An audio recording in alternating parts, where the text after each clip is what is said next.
전능하사 천지를 만드신 하나님 아버지를 내가 믿사오며 그 외아들 우리 주 예수 그리스도를 믿사오니 이는 성령으로 잉태하사 동정녀 마리아에게 낳으시고 본디오 빌라드에게 고난을 받으사 십자가에 못 박혀 죽으시고 장사한 지 사흘 만에 죽은 자 가운데서 다시 살아나시며 하늘에 오르사 전능하신 하나님 우편에 앉아 계시다가 저리로서 산 자와 죽은 자를 심판하러 오시리라. 성령을 믿사오며 거룩한 공회와 성도가 서로 교통하는 것과 죄를 사하여 주시는 것과 몸이 다시 사는 것과 영원히 사는 것을 믿사옵나이다. 아멘. 찬송가 420장입니다. 너 성결기 위에 늘 기도하며 너 주 안에 있어 늘 성경 보고 온 형제들 함께 늘 사귀면서 일하기 전마다 너 기도하라. 너 성결기 위에 내 머리 숙여 저 은밀히 계신 내 주께 빌라. 주 사귀어 살며 주 닮으리니 널 보는 이마다 주 생각하리. 너 성결기 위해 주 따라가고 일 다급하여도 방황치 말고 참 즐거울 때나 또 슬플 때나 너 주님만 믿고 늘 따라가라. 너 성결기 위해 늘 기도하며 내 소원을 주께 다 맡기어라. 너 성령을 받아 주 섬겨 살며 저 천국에 가서 더 잘 섬기리. 하나님 말씀은 신명기서입니다. 22장 13절에서 30절입니다. 누구든지 아내를 맞이하여 그에게 들어간 후에 그를 미워하여 비방거리를 만들어 그에게 누명을 씌워 이르되 내가 이 여자를 맞이하였더니 그와 동침할 때에 그가 처녀임을 보지 못하노라 하며 그 처녀의 부모가 그 처녀의 처녀인 표를 얻어가지고 그 성문 장로들에게 가서 처녀의 아버지가 장로들에게 말하기를 내 딸을 이 사람에게 아내로 주었더니 그가 미워하여 비방거리를 만들어 말하기를 내가 내 딸에게서 처녀임을 보지 못하노라 하나 보라 내 딸의 처녀의 표적이 이것이라 하고 그 부모가 그 자리옷을 그 성읍 장로들 앞에 떨 것이요 그 성읍 장로들은 그 사람을 잡아 때리고 이스라엘 처녀에게 누명을 씌움으로 말미암아 그에게서 은 100세겔을 벌금으로 받아 여자의 아버지에게 주고 그 여자는 그 남자가 평생에 버릴 수 없는 아내가 되게 하려니와 그 일이 참되어 그 처녀에게 처녀의 표적이 없거든 그 처녀를 그의 아버지 집 문에서 끌어내고 그 성읍 사람들이 그를 돌로 쳐 죽일지니 이는 그가 그의 아버지 집에서 창기 행동을 하여 이스라엘 중에서 악을 행하였습니다. 너는 이와 같이 하여 너희 가운데서 악을 제할지니라. 어떤 남자가 유부녀와 동침한 것이 드러나거든 그 동침한 남자와 그 여자 둘 다 죽여 이스라엘 중에 악을 제할지니라. 처녀인 여자가 남자와 약혼한 후에 어떤 남자가 그를 성읍 중에서 만나 동침하며 너희는 그들을 둘 다 성읍 문으로 끌어내고 그들을 돌로 쳐 죽일 것이니 그 처녀는 성 안에 있으면서도 소리 지르지 아니하였으며 그 남자는 그 이웃의 아내를 역부였습니다. 너는 이같이 하여 너희 가운데서 악을 제할지니라. 만일 남자가 어떤 약혼한 처녀를 들에서 만나서 강간하였으면 그 강간한 남자만 죽일 것이요 처녀에게는 아무것도 행하지 말 것은 처녀에게는 죽일 죄가 없습니다. 이 일은 사람이 일어나 그 이웃을 쳐 죽인 것과 같은 것이라. 남자가 처녀를 들에서 만난 까닭에 그 약혼한 처녀가 소리 질러도 구원할 자가 없었습니다. 만일 남자가 약혼하지 아니한 처녀를 만나 그를 붙들고 동침하는 중에 그 두 사람이 발견되면 그 동침한 남자는 그 처녀의 아버지에게 은 50세겔을 주고 그 처녀를 아내로 삼을 것이라. 그가 그 처녀를 역부였은지 평생에 그를 버리지 못하리라. 사람이 그의 아버지의 아내를 취하여 아버지의 하체를 드러내지 말지니라. 아멘. 전능하시고 거룩하신 하나님 우리의 예배를 받으시고 영광 받으시옵소서. 예수님의 이름으로 기도함나이다. 아멘. 하나님 말씀 신명기서 22장 13절에서 30절입니다.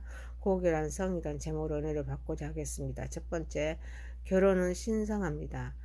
오늘 말씀의 본문에서는 결혼한 남편이 아내를 미워하여 이혼하기 위하여 결혼 전 처녀가 아니었다는 누명을 씌울 때 처녀의 아버지는 결혼 첫날 밤을 지나고 딸이 최초 성관계를 함으로 인해서 생기는 혈흔을 간직해 두도록 합니다. 그래서 처녀가 아니었다고 누명을 씌울 때 처녀의 부모는 그 혈흔을 가지고 장로들에게 가서 딸이 처녀였음을 증명해야 합니다.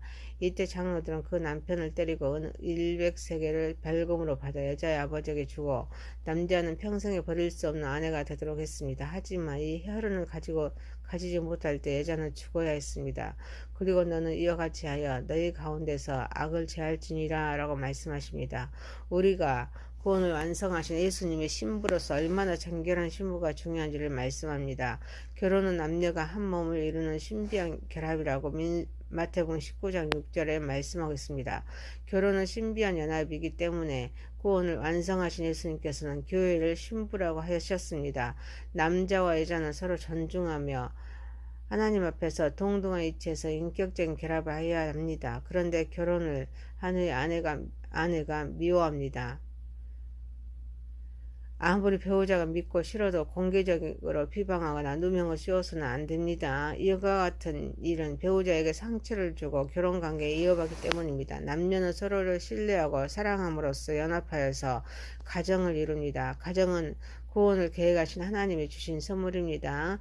결혼은 신뢰요, 사랑이요, 책임입니다. 그 때문에 배우자는 어떤 어려움이 있더라도 상호 부양의 책임을 지고 결혼관계를 유지하기 위해서 가정을 귀하게 여기고 신뢰하고 사랑하고 또 배우자에 대한 책임을 다해야 될 줄 믿습니다. 사랑하는 성도 여러분, 가정을 통하여서 하나님의 나라가 확장되도록 서로 사랑하고 책임을 다하는 저와 여러분이 되시기를 소망합니다. 두 번째입니다. 결혼관계 밖에서 이루어지는 모든 성관계는 부적절합니다. 어떤 남자가 유부녀와 통침한 것이 드러나거든 그 통침한 남자와 그 여자를 둘 다 죽임으로써 이스라엘 중에 악을 제하도록 했습니다. 처녀인 여자가 남자와 약혼한 후에 어떤 남자가 그 성읍 중에서 그를 만나 통침할 때도 둘 다 성은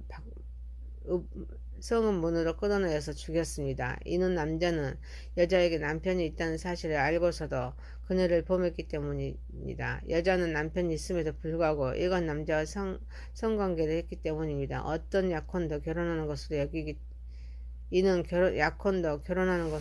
때문입니다. 성에 대한 하나님 말씀은 구약과 신약으로 이루어졌습니다. 구약은 예수님 오시기 이전의 말씀이고 신약은 예수님 오신 후의 말씀입니다.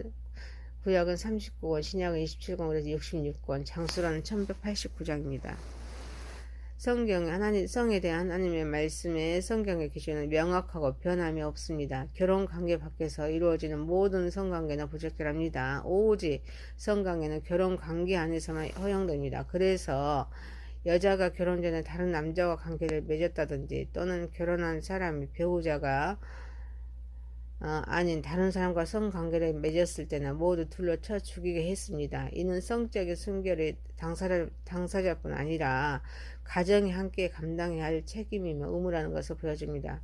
비록 성적인 방종이 난무하고 혼전 전 성 경험을 부끄러워하기보다 자랑하듯 말하는 시대에 살고 있지만 구원을 계획하신 하나님께서는 원하시지 않는 부적절한 관계나 방법을 즐기고 있다면 이는 속히 회개하고 정리해야 될 줄 믿습니다. 부부간에 서로 성적인 순결을 지키며 가정을 통하여서 질서의 하나님께 사회와 모든 피조물의 질서 가운데 통치에 순종해야 될 줄 믿습니다. 사랑하는 성도 여러분, 가정의 질서가 바르게 세워짐으로써 만물을 통치하시는 하나님의 역사가 회복됨을 깨닫고 통치에 순종하여서 우리는 본분을 다하는 부부가 부부로 살아가는 저와 여러분 되시기를 소망합니다. 세 번째입니다. 불가항력적인 상황에서 저질러진 범죄에 대해서는 정죄하지 않습니다. 만일 남자가 어떤 약혼한 처녀들 들에서 만나서 강간하였으면 남자만 죽입니다. 들에서 소리 질려도 구원할 자가 없었기 때문입니다. 강간당한 처녀의 불가항력적인 상황을 말합니다. 강압적으로 처녀가 성폭행을 당했을 때는 남자만 죽이도록 했습니다. 구원을 계획하신 하나님의 율법 엄정한 심사를 통하여 어쩔 수 없는 상황을 인정하며 인간성을 최대한 존중해 줍니다. 이처럼 마음으로 동의하지 않고 어쩔 수 없는 상황에서 저질러진 범죄에 대해서는 정죄하지 않습니다. 하지만 처녀가 소리를 질려 도움을 청하면 되는 경우는 처녀도 같이 죽였습니다. 소리를 지르면 도와줄 자가 달려올 수 있는데도 소리를 지르지 아니한 것은 동의한 것을 여기기에 죽이라고 합니다. 그래서 간음의 자발성 여부에 따라서 처벌이 달라집니다. 그래서 두 사람이 동의하여 불법적인 성관계를 맺었을 때 당사자를 모두 돌로 쳐 죽이도록 했습니다. 우리의 순결은 우리의 생명만큼은 귀중합니다. 거룩하신 하나님의 우리는 자녀입니다. 몸은 하나님이 거부하시는 거룩한 성전이기 때문입니다. 그래서 몸을 지켜야 하는데 내 힘이 아니라 나는 할 수 없기에 부르짖는 것입니다. 크게 부르짖어서 하늘의 도움을 청할 때 응답이 있습니다. 이때는 살 수 있습니다. 하지만 부르짖지 아니한 경우는 같이 죽습니다. 연약함을 탓하는 것이 아닙니다. 지키려는 마음이 중요합니다. 사랑하는 성도 여러분, 우리는 어떤 상황에서든지 우리 주님을 붙잡고 승리하는 삶을 살아가는 저와 여러분이 되시길 소망합니다. 네 번째입니다. 성은 책임을 다할 때 아름답습니다. 만일 남자가 처녀를 만나서 그를 붙들고 동침하는 중에 그 두 사람이 발견되며 그 동침한 남자는 그 처녀의 아버지에게 은 50세겔을 주고 그 처녀를 아내로 삼도록 했습니다. 하지만 그의 아버지의 아내를 제하여서 아버지 하체를 드러내지 않도록 명하십니다. 또한 한 남자가 약혼도 하지 않는 처녀를 욕보였을 때 간통한 남자는 그 여인의 아버지에게 50세겔을 주고 처녀를 아내로 삼아서 여인을 평생 버리지 못하도록 하였습니다. 그리고 만약에 처녀의 아버지가 그 결혼을 용납하지 않을 때는 50세겔만 주고 결혼을 포기하라고 출애굽기 22장 16절에서 17절 규례에서 말씀하십니다. 또한 아버지의 아내를 취하여서 또 아버지의 하체를 드러내지 말도록 말씀하시면서 근친상간의 범죄는 인간의 모든 이계질서를 파괴하는 동물적인 행위이므로 이스라엘 중에서 철저히 제거되도록 하십니다. 성은 책임을 다할 때 아름답습니다. 그래서 처녀와 성관계를 맺었을 경우 남자는 장인 될 사람에게 은 50세겔의 결혼대금을 지급하고 그녀와 평생 함께 살도록 하심으로써 비록 잘못된 일이지만 가정이라는 울타리를 통하여서 아름다운 가정이 되도록 했습니다. 성은 충동적이고 말초적인 쾌락의 방편이 아닙니다. 인격과 인격이 그런 결합하는 관계이기에 책임을 짐으로써 복이 임하는 가정이 되도록 했습니다. 성은 인간의 쾌락을 즐기는 도구이기보다는 구원을 계획하신 하나님께서 하나 되게 하신 부부가 하나 될 수 있는 귀중하고 성스러운 행위입니다. 사랑하는 성도 여러분, 성을 통한 하나님의 뜻을 우리는 발견하여서 가정이 하나님의 역사를 드러내는 장이 되도록 성을 귀중히 여기는 저와 여러분이 되시기를 소망합니다. 신명기서 22장 13절에서 30절입니다. 고결한 성이라는 제목입니다. 첫 번째, 결혼은 신성합니다. 두 번째, 성은 결혼관계 밖에서 이루어지는 모든 성관계는 부적절합니다. 세 번째, 불가항력적인 상황에서 저질러진 범죄에 대해서는 정죄하지 않습니다. 네 번째, 성은 책임을 다할 때 아름답습니다. 전능하신 하나님 아버지, 가정을 통하여서 하나님 나라가 확장되도록 서로 사랑하고 책임을 다하게 하옵소서. 가정의 질서가 바르게 세워짐으로써 만물을 통치하시는 하나님의 역사가 회복됨을 우리는 깨닫고 통치에 순종하여서 본분을 다하는 부부가 되게 하옵소서. 어떤 상황에서도 주님을 붙잡고 승리하는 삶을 살아가게 하옵소서. 성을 통한 하나님의 뜻을 발견하여서 가정이 하나님의 역사를 드러내는 장이 되도록 성을 귀중히 여기게 하옵소서. 예수님의 이름으로 기도하옵나이다. 아멘. 하늘에 계신 우리 아버지의 이름이 거룩히 여김을 받으시오며 나라의 임하옵시며 뜻이 하늘에서 이루어진 것 같이 땅에서도 이루어지이다. 오늘날 우리에게 일용할 양식을 주옵시고 우리가 우리에게 죄 지은 자를 사하여 준 것 같이 우리의 죄를 사하여 주옵시고 우리를 시험에 들게 하지 마옵시고 다만 악에서 구하옵소서. 대개 나라와 권세와 영광이 아버지께 영원히 싸움나이다. 아멘.